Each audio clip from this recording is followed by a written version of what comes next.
तो हेलो दोस्तों, आज की वीडियो में आपका वेलकम है। आज हम करेंगे chapter 4 carbon and it's compounds की एक्टिविटीज को सोल्व। तो चलिए सबसे पहले करते हैं हमारी एक्टिविटी 4.1। 4.1 में कहा गया है कि जो आप अपनी डेली यूज में जो चीजें हैं उनको यूज करते हो या कंज्यूम करते हो उनकी एक लिस्ट बनाओ। कुछ इस तरीके से, जैसे यहाँ टेबल दी हुई है, उसमें आप क्लासिफाई करो जोन सी आप चीजें यूज करते हो, मेटल से बनी हुई, ग्लास और क्ले से बनी हुई और अदर्स चीजों को। तो ऐसा क्यों कहा गया है? ऐसा इसलिए कहा गया है ताकि आपको, जो कि हमारे इस चैप्टर का नेम है कार्बन एंड इट्स कंपाउंड्स, उसके बारे में कुछ नॉलेज हो कि जो भी हम चीजें यूज करते हैं उनमें से अधिकतर जो चीजें हैं वो कार्बन के कंपाउंड्स की बनी होती हैं। जैसे कि हमारे फूड, क्लोथ्स, मेडिसिन और बुक्स, ये सभी जो है, ये जो हमारी आइटम्स हैं ये कार्बन के ही कंपाउंड्स से बनी होती हैं। इसके अलावा जो हमारे लिविंग ऑर्गेनिजम्स का स्ट्रक्चर है ये भी कार्बन बेस ही होता है। और अर्थ के क्रस्ट में 0.02% कार्बन जो है वो प्रेजेंट होता है मिनरल्स की फॉर्म में, जैसे कि कार्बोनेट्स या फिर हाइड्रोजन कार्बोनेट्स की फॉर्म में। इसके अलावा अगर हम एटमॉस्फेयर की बात करें तो एटमॉस्फेयर में भी 0.03% ऑफ कार्बन डाइऑक्साइड जो है वो प्रेजेंस होता है। तो इतनी कम अमाउंट में कार्बन प्रेजेंस होने के बावजूद भी जो कार्बन है उसकी जो इम्पोर्टेंस है वो काफी लार्ज है, उसके जो कंपाउंड्स है वो काफी लार्ज हैं, जो कि हम इस चैप्टर में स्टडी करेंगे। तो इस एक्टिविटी 4.1 का जो मोटिव था वो यही था, आपको बताने का कि जो कार्बन है उसके जो कंपाउंड्स हैं वो काफी ज्यादा है और काफी इम्पोर्टेंस रखते हैं हमारी लाइफ में। चलिए करते हैं हमारी एक्टिविटी 4.2। 4.2 में हमें मोलिकुलर और फॉर्मूला के बीच में जो है ये डिफरेंस फाइंड आउट करना है। सबसे पहले हमें फाइंड आउट करना है CH3OH और C2H5OH के बीच में डिफरेंस। इसके बाद हमें डिफरेंस फाइंड आउट करना है C2H5OH और C3H7OH के बीच। एंड देन इसके बाद हमें जो डिफरेंस फाइंड आउट करना है वो फाइंड आउट करना है C4H9OH के बीच में। तो पहला डिफरेंस कि इन दोनों के बीच में, इसमें सिंगल कार्बन एटम है, इसमें 2 कार्बन एटम्स हैं, इसमें 3 हाइड्रोजन एटम्स हैं, इसमें 5 हाइड्रोजन एटम्स हैं। उसके बाद अगर हम इन दोनों में डिफरेंस, तो सेम डिफरेंस होगा, इसमें 2 कार्बन एटम्स, इसमें 3। तो ये जो है ये इनके फॉर्मूला के बीच में डिफरेंस होगा। अब इसके अगर स्ट्रक्चर की बात करें तो इसका स्ट्रक्चर कुछ इस तरीके से बनेगा, CH3OH। इसके स्ट्रक्चर की बात करें तो ये हमारा स्ट्रक्चर जो बनेगा ये कुछ इस तरीके का बनेगा,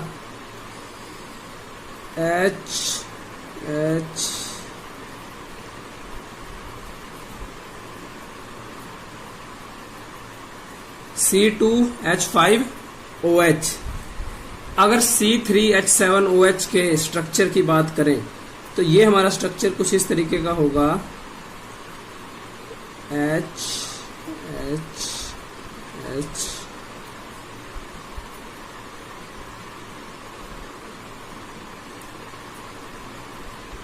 C3H7OH। अगर हम C4H9OH के स्ट्रक्चर की बात करें तो ये जो हमारा स्ट्रक्चर होगा ये कुछ इस तरीके का होगा, 1 2 3 4 carbon atoms, 1 2 3 4 5 6 7 8 9 hydrogen atoms and then alcohol. ये हमारा जो है स्ट्रक्चर होगा C4H9OH का। अब अगर इनके केमिकल नेम्स या कॉमन नेम्स की बात करें तो ये जो है ये हमारा है मिथाइल अल्कोहल, ठीक है। और C2H5OH ये हमारा है इथाइल अल्कोहल। उसके बाद C3H7OH, ये है हमारा isopropyl alcohol. And then जो हमारा है C4H9OH, ये है हमारा आइसोब्यूटाइल अल्कोहल। तो ये इनके बीच में जो है डिफरेंस था। अब इसके बाद हमें हमारी एक्टिविटी 4.2 के सेकंड पार्ट में पूछा है क्या इन सभी के बीच में कोई सिमिलैरिटीज भी हैं। तो यस, इनके बीच में सिमिलैरिटी भी है। क्या सिमिलैरिटी है? सबसे पहली सिमिलैरिटी तो ये है कि ये सभी जो हैं ये एक ही फंक्शन जो है हमारी एक ही फंक्शनल ग्रुप को जो है बिलोंग करते हैं, और वो हमारा फंक्शनल ग्रुप है OH। ठीक है, ये सभी हमारे OH फंक्शनल ग्रुप्स को जो है वो बिलोंग करती हैं, ये चारों कंपाउंड्स हमारे। और ये सभी के सभी हमारे जो है ये अल्कोहल्स हैं।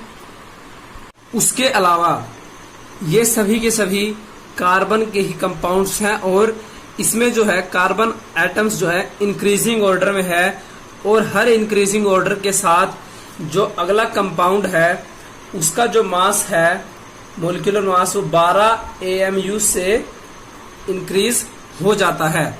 साथ ही ये सभी जो है हमारे कार्बन के कंपाउंड्स, चाहे वो मिथाइल अल्कोहल हो, इथाइल अल्कोहल, आइसोप्रोपाइल अल्कोहल हो या आइसोब्यूटाइल अल्कोहल, ये सभी हमारे पोलर प्रॉपर्टीज को शो करते हैं।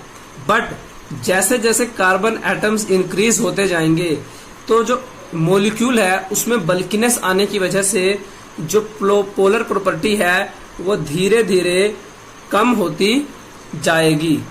उसके साथ ही जैसे जैसे जो है ये कंपाउंड्स में मोलिकुलर मास इंक्रीज होता जा रहा है, यानी कि इंक्रीजिंग ऑर्डर में है, तो उसी तरीके से इनका जो मेल्टिंग और बॉइलिंग पॉइंट है वो भी इंक्रीज होता जाएगा। तो जो हमारा मिथाइल अल्कोहल है इसका बॉइलिंग और मेल्टिंग पॉइंट इथाइल अल्कोहल से कम होगा, या यूं कहें कि इथाइल अल्कोहल का जो मेल्टिंग और बॉइलिंग पॉइंट है वो मिथाइल अल्कोहल से ज्यादा होगा। उसी तरीके से आइसोप्रोपाइल अल्कोहल का जो है हमारा मेल्टिंग और बॉइलिंग पॉइंट वो इथाइल अल्कोहल से ज्यादा होगा, और आइसोब्यूटाइल अल्कोहल का मेल्टिंग और बॉइलिंग पॉइंट आइसोप्रोपाइल अल्कोहल से ज्यादा होगा। तो इसके बाद इसी एक्टिविटी 4.2 में हमें कहा गया है कि क्या हम इस फैमिली को होमोलोगस सीरीज कह सकते हैं। तो होमोलोगस सीरीज क्या होती है, पहले मैं आपको ये बता दूं। हमारी जो है होमोलोगस सीरीज,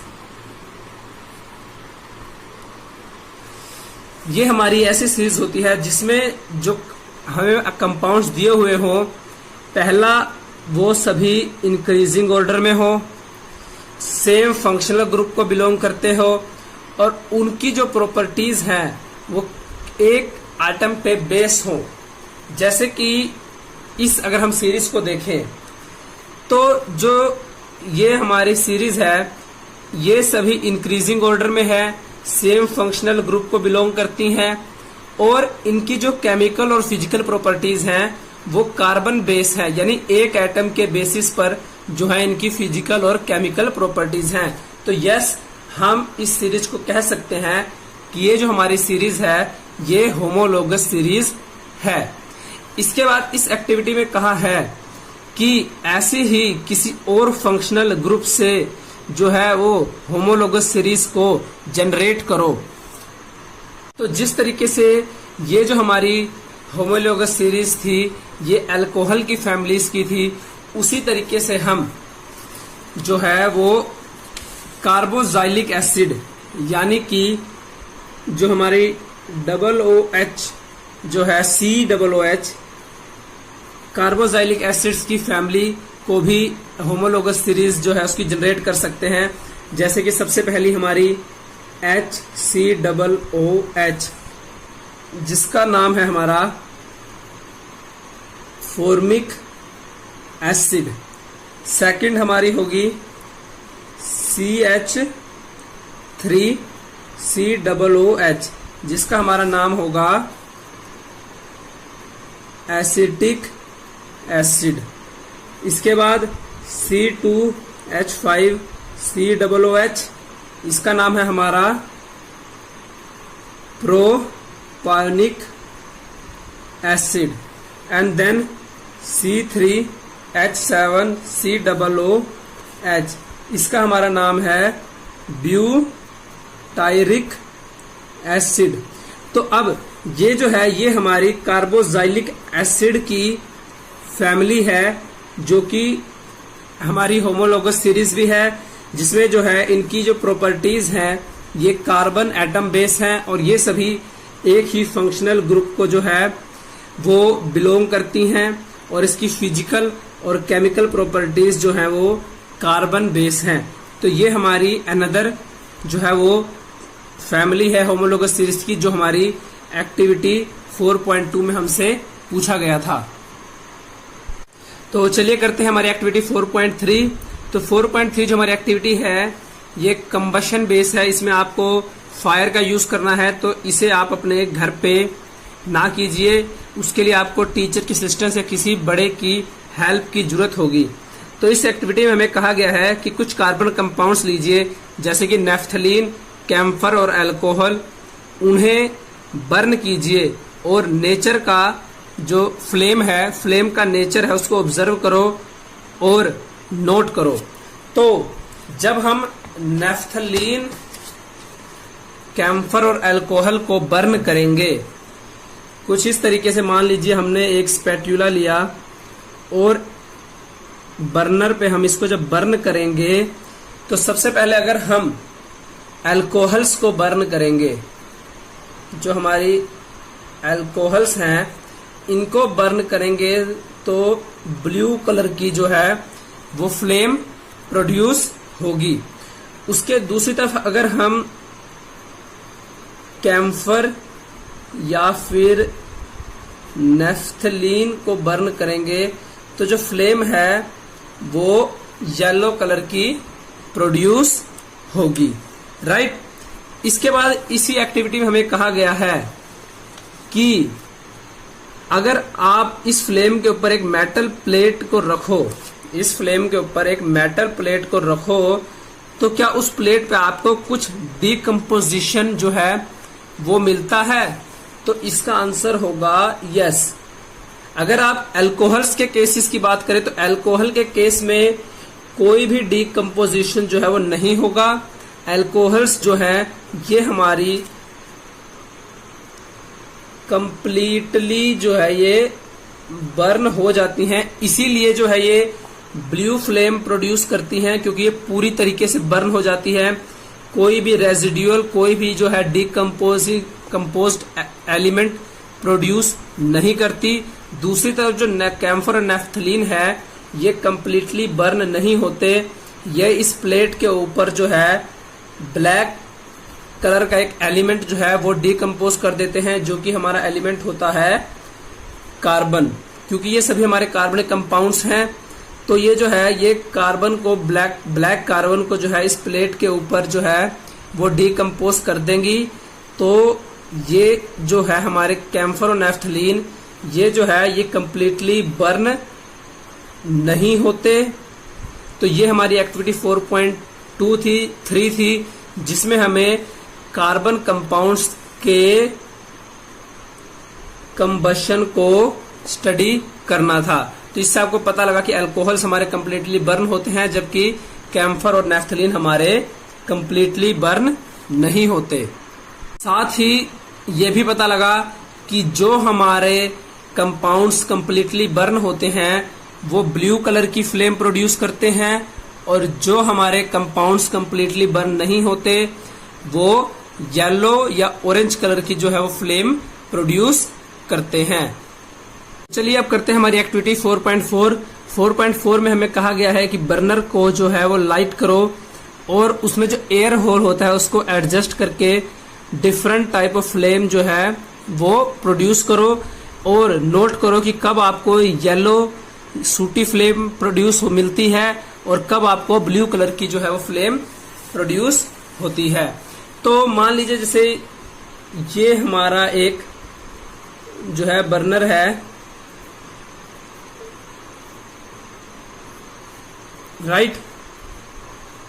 यहां से आप जो है बर्नर में जो हमारी एयर है उसको आप एडजस्ट कर सकते हो। यहां से मान लीजिए बर्नर की गैस सप्लाई है, तो जब आप गैस सप्लाई को कंप्लीटली, यानी कि जब हम बर्नर को जलाएं और एयर जो है वो हम कंप्लीटली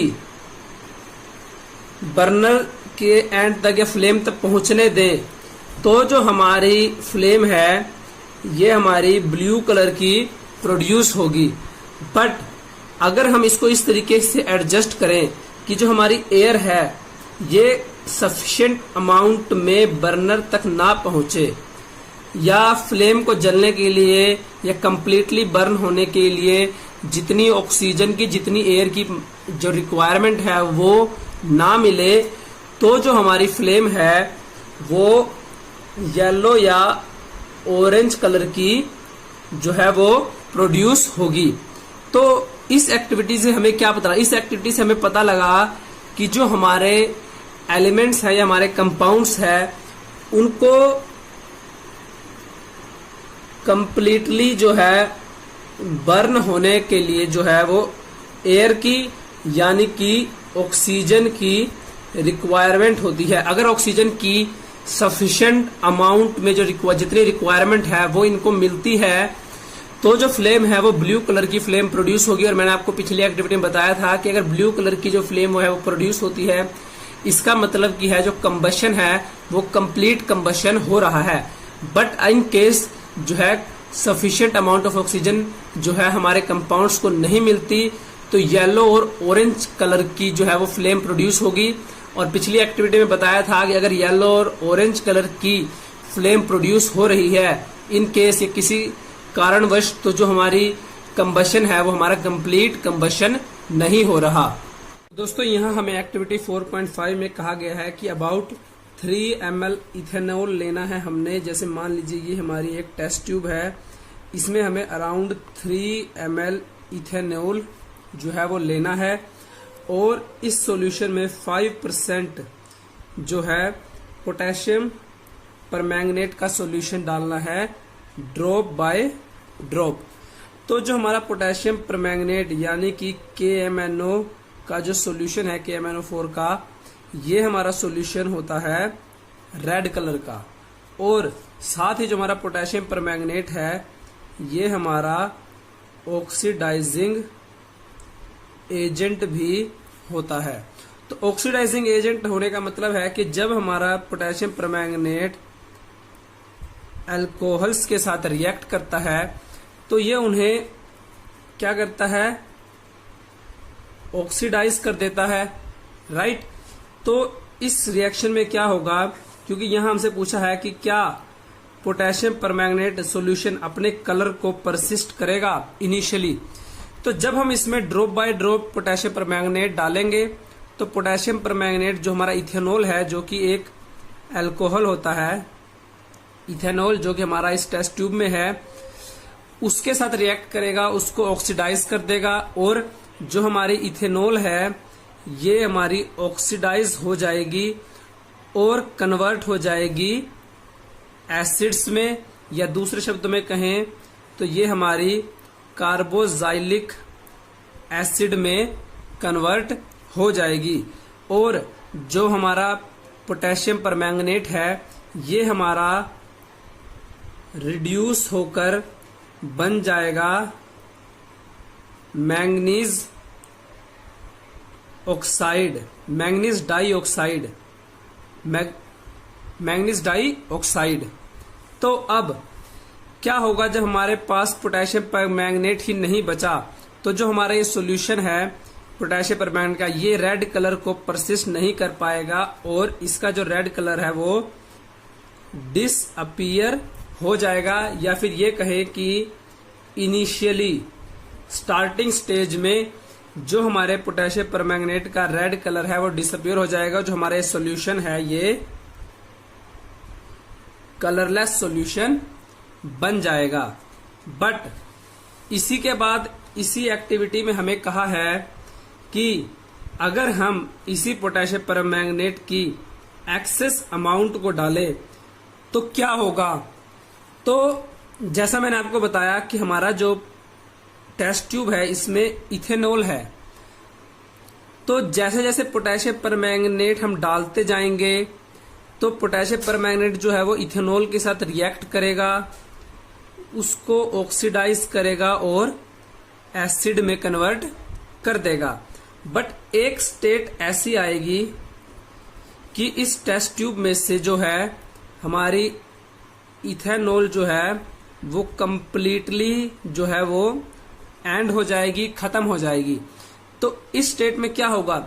इस स्टेट में जब हम इस टेस्ट ट्यूब में हमारा KMnO4 यानी कि पोटेशियम परमैंगनेट का जो हमारा सॉल्यूशन है वो डालेंगे तो पोटेशियम परमैंगनेट को रिएक्ट करने के लिए इथेनॉल नहीं मिलेगी, और जब ये रिएक्ट नहीं करेगा तो इसका जो रेड कलर है हमारे सॉल्यूशन का वो अपीयर होना स्टार्ट हो जाएगा, क्योंकि अब इस सॉल्यूशन में सिर्फ हमारे पास जो है KMnO4 यानी पोटेशियम परमैंगनेट का ही कलर जो है वो बचेगा, क्योंकि इथेनॉल हमारी जो है वो रिएक्ट करके एसिड में कन्वर्ट हो गई थी। तो at end of the stage हम excess amount of potassium permanganate डालेंगे तो हमारे सॉल्यूशन का जो कलर है वो रेड कलर का हो जाएगा। तो इस एक्टिविटी से हमें क्या पता लगा? इस एक्टिविटी से हमें पता लगा कि जो हमारा पोटेशियम परमैंगनेट है ये एक ऑक्सीडाइजिंग एजेंट है और ये हमारा एसिड्स के साथ रिएक्ट करके एल्कोहल्स के साथ रिएक्ट करके पोटेशियम परमैंगनेट हमारा एल्कोहल्स के साथ रिएक्ट करके उनको एसिड्स में कन्वर्ट। चलिए दोस्तों, अब करते हैं हमारी एक्टिविटी 4.6। 4.6 में हमें कहा गया है कि जो है एक स्मॉल पीस ऑफ सोडियम लेना है, एक राइस के ग्रेन के साइज का, और ऐसे ही कुछ राइस के ग्रेन के साइज के सोडियम को हमें इथेनॉल में डालना है। तो मान लीजिए ये हमारी एक टेस्ट ट्यूब है जिसमें यहाँ हमने इथेनॉल जो है वो मिक्स इथेनॉल सॉल्यूशन हमने डाला हुआ है, हमारा इथेनॉल अल्कोहल। और अगर हम इसमें कुछ जो है हमारे सोडियम की जो है स्मॉल पीसेस को डालें तो क्या होगा?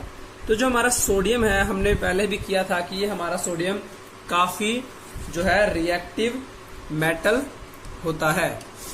तो जो हमारा सोडियम है ये कुछ इस तरीके से, यहाँ आपको बुक में भी रिएक्शन दी हुई है कि जो हमारा सोडियम है ये इथेनॉल के साथ रिएक्ट करके सोडियम इथोक्साइड बनाएगा और इस रिएक्शन में हाइड्रोजन गैस जो है वो निकलेगी। तो रिएक्शन आप बुक में से नोट कर सकते हैं। तो उसके बाद यहाँ पूछा है कि how will you test the gas evolved. Observation में तो आप बता सकते हैं कि जो इथेनॉल है वो सोडियम के साथ रिएक्ट करके सोडियम इथोक्साइड बनाएगा और हाइड्रोजन गैस इवॉल्व होगी। बट अब ये कैसे टेस्ट करेंगे या कैसे चेक करके बताएंगे कि जो गैस इवॉल्व हुई वो हाइड्रोजन गैस है? तो इसका जब हमने चैप्टर 1 किया था तो हमने ये मेथड किया था कि आप कैसे पता लगा सकते हैं कि जो गैस प्रोड्यूस हुई है, रिलीज हुई है, वो कौन सी गैस है। तो अगर आप इस गैस को एक टेस्ट ट्यूब की हेल्प से फ्लेम या बर्निंग कैंडल के पास लेकर जाएंगे, अगर आप इस गैस को फ्लेम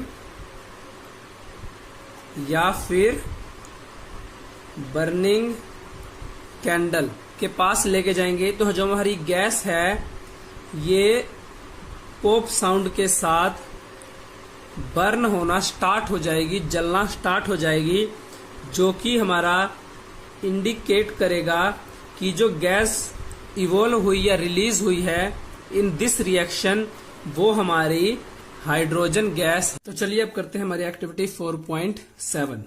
4.7 में हमें कहा गया है कि डाइल्यूट एसिटिक एसिड और डाइल्यूट हाइड्रोक्लोरिक एसिड की जो है पीएच है उसको कंपेयर करो लिटमस पेपर और यूनिवर्सल इंडिकेटर की हेल्प से। और उसके बाद बताना है, इसमें हमें पहला क्वेश्चन पूछा गया है कि जो दोनों ही एसिड्स हैं वो लिटमस टेस्ट से, अगर हम लिटमस पेपर से टेस्ट करें तो क्या इंडिकेट करते हैं। तो जो हमारा एसिटिक एसिड होता है ये हमारा होता है वीक एसिड।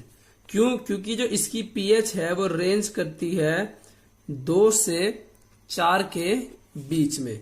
दूसरी तरफ जो हमारा हाइड्रोक्लोरिक एसिड है ये हमारा स्ट्रोंग एसिड होता है और इसकी पीएच जो है वो होती है 1, राइट।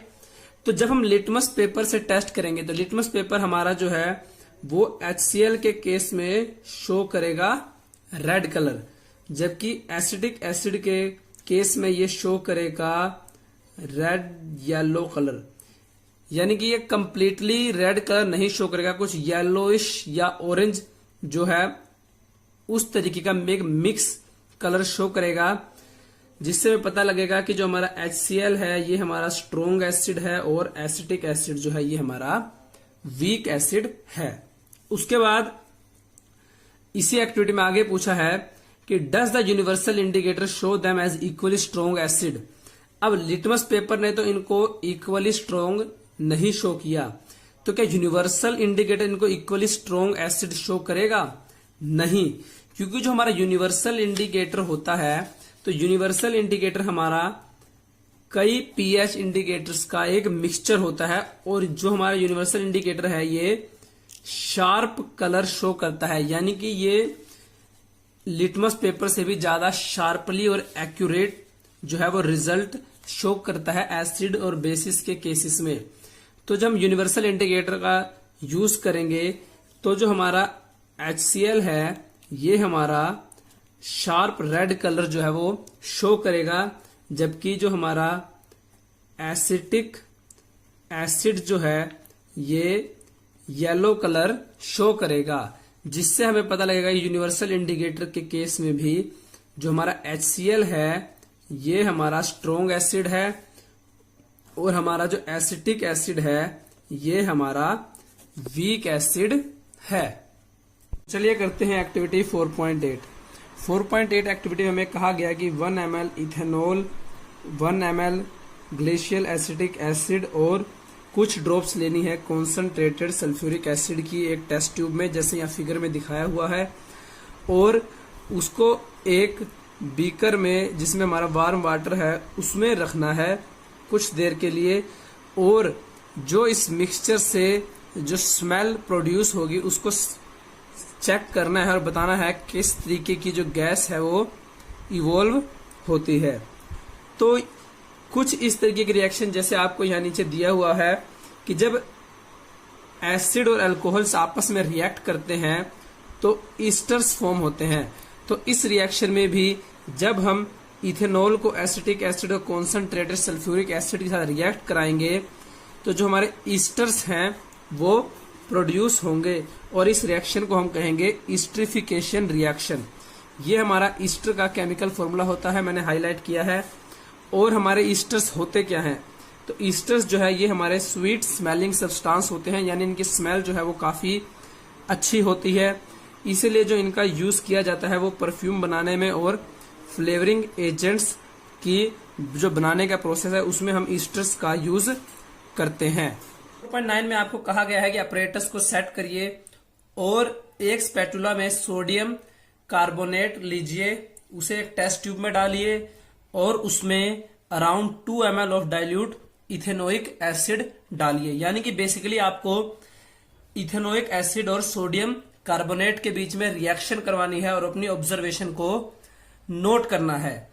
तो जब आप इथेनोइक एसिड और सोडियम कार्बोनेट के बीच में रिएक्शन करवाएंगे, यहां आपको बुक में दिया हुआ है, तो एक सोल्ट प्रोड्यूस होगा जिस सोल्ट को हम कहते हैं सोडियम एसीटेट, और हमें वाटर और कार्बन डाइऑक्साइड जो गैस है वो प्रोड्यूस होगी हमारी रिएक्शन सोडियम कार्बोनेट और डाइल्यूट इथेनोइक एसिड की रिएक्शन के बीच में।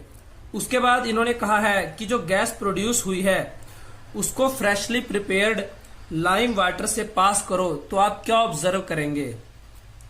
तो जब आप कार्बन डाइऑक्साइड जो हमारी गैस है इसको लाइम वाटर के थ्रू पास आउट करेंगे तो हमारी carbon dioxide gas lime water का जो कलर है उसको मिल्की कर देगी। मिल्की क्यों करेगी? ऐसा इसलिए होगा क्योंकि कार्बन डाइऑक्साइड गैस हमारी लाइम वाटर से रिएक्ट करके कैल्शियम कार्बोनेट बनाएगी, जो कि हमारा व्हाइट प्रेसिपिटेट है। रिएक्शन आपको यहाँ साइड में स्क्रीन में शो हो गई होगी।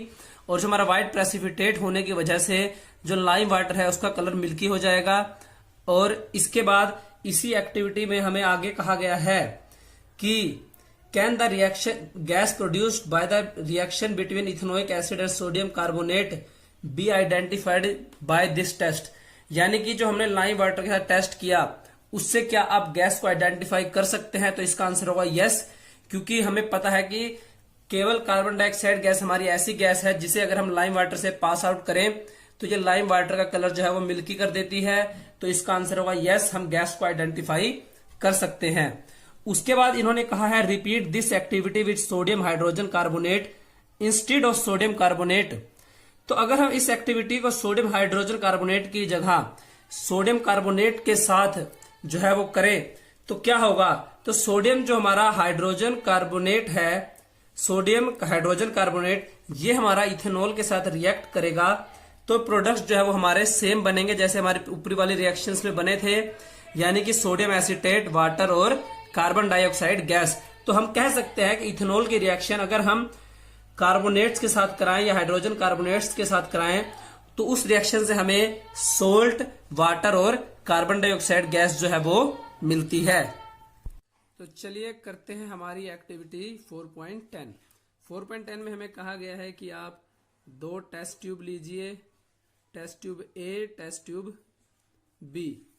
दोनों ही टेस्ट ट्यूब में 10 ml जो है वो डालिए वाटर, राइट। उसके बाद कहा गया है कि टेस्ट ट्यूब बी में वाटर, टेस्ट ट्यूब ए और बी में कुछ ड्रॉप्स जो है वो डालिए ऑयल की। और देन टेस्ट ट्यूब बी में हमें यहां डालना है सोप सॉल्यूशन की भी कुछ ड्रॉप्स। उसके बाद कहा है कि दोनों ही टेस्ट ट्यूब्स को जो है वो शेक करो ताकि जो ऑयल वाटर है या ऑयल वाटर और हमारा सोप का सॉल्यूशन है तीनों आपस में अच्छी तरीके से मिक्स हो जाएं।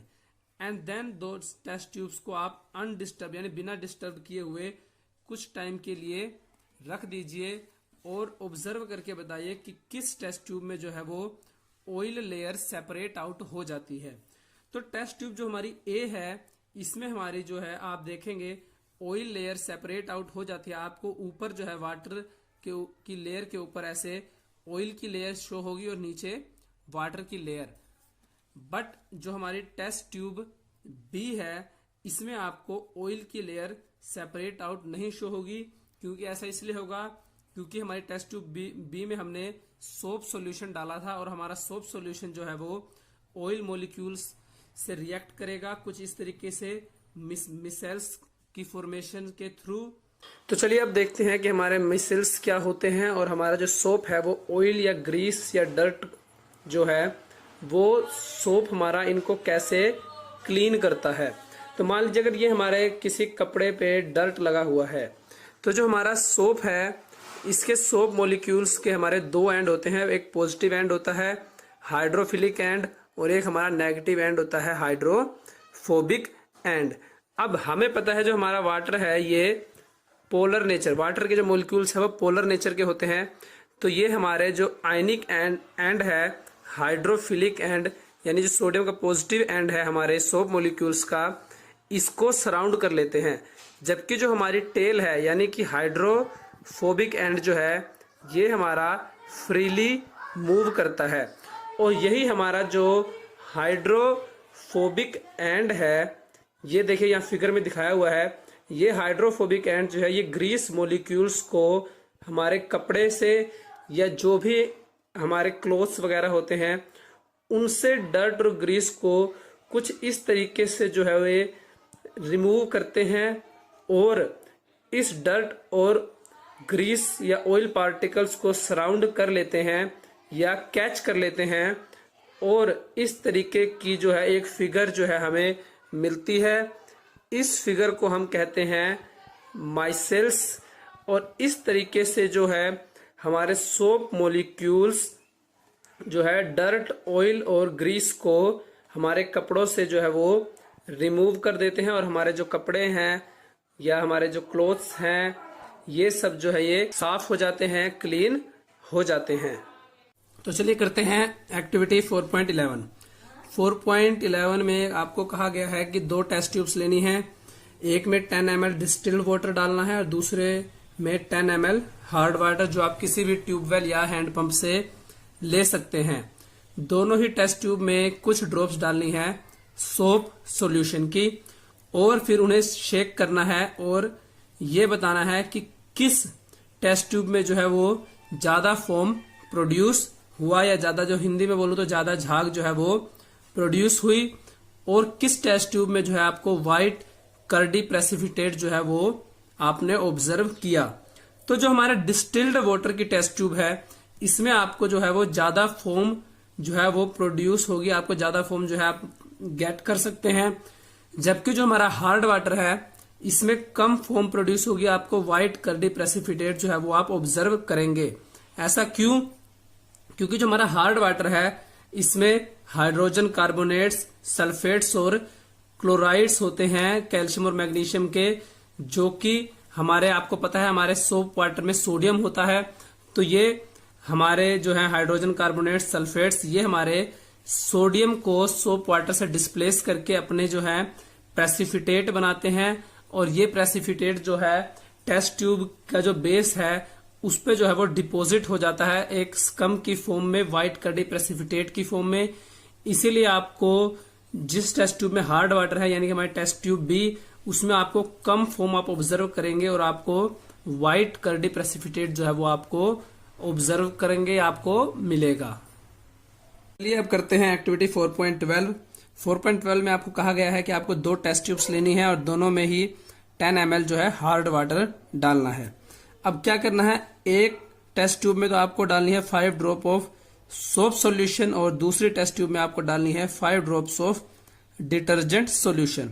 दोनों ही टेस्ट ट्यूब्स को आपको शेक करना है सेम पीरियड ऑफ टाइम के लिए, और फिर आपको बताना है किस टेस्ट ट्यूब में जो है वो फोम ज्यादा प्रोड्यूस हुई और किस टेस्ट ट्यूब में जो है वो कर्डी सॉलिड फॉर्म हुआ।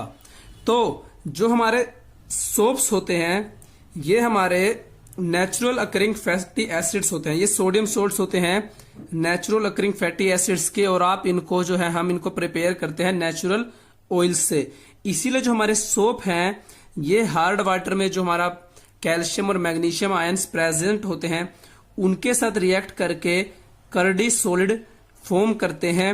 इसीलिए आपको जो हमारे सोप सॉल्यूशन है उसमें कम या लेस अमाउंट ऑफ फोम जो है वो आपको मिलेगी। दूसरी तरफ जो हमारे डिटर्जेंट्स हैं ये हम जो है हमारे केमिकली सिंथेसाइज कंपाउंड्स होते हैं, ये जो है ये हार्ड वाटर में हमारे जो आयंस होते हैं प्रेजेंट उनके साथ बिल्कुल भी रिएक्ट नहीं करते। इसीलिए आपको जो हमारे टेस्ट ट्यूब बी है जिसमें हमने डिटर्जेंट वाटर डाला था उसमें आपको जो है मोर अमाउंट ऑफ फोम जो है वो मिलेगी और कर्डी सॉलिड जो है वो कम जो है वो फोम होगा। तो इसका आंसर होगा टेस्ट ट्यूब ए जिसमें सोप सॉल्यूशन है उसमें आपको कर्डी सॉलिड फोम मिलेगा, और जो हमारा टेस्ट ट्यूब बी है जिसमें डिटर्जेंट सॉल्यूशन है उसमें आपको मोर अमाउंट ऑफ फोम जो है वो प्रोड्यूस होगी या आप गेट करेंगे more amount of foam. For more updates, subscribe to our channel, click the show links and enjoy watching the videos.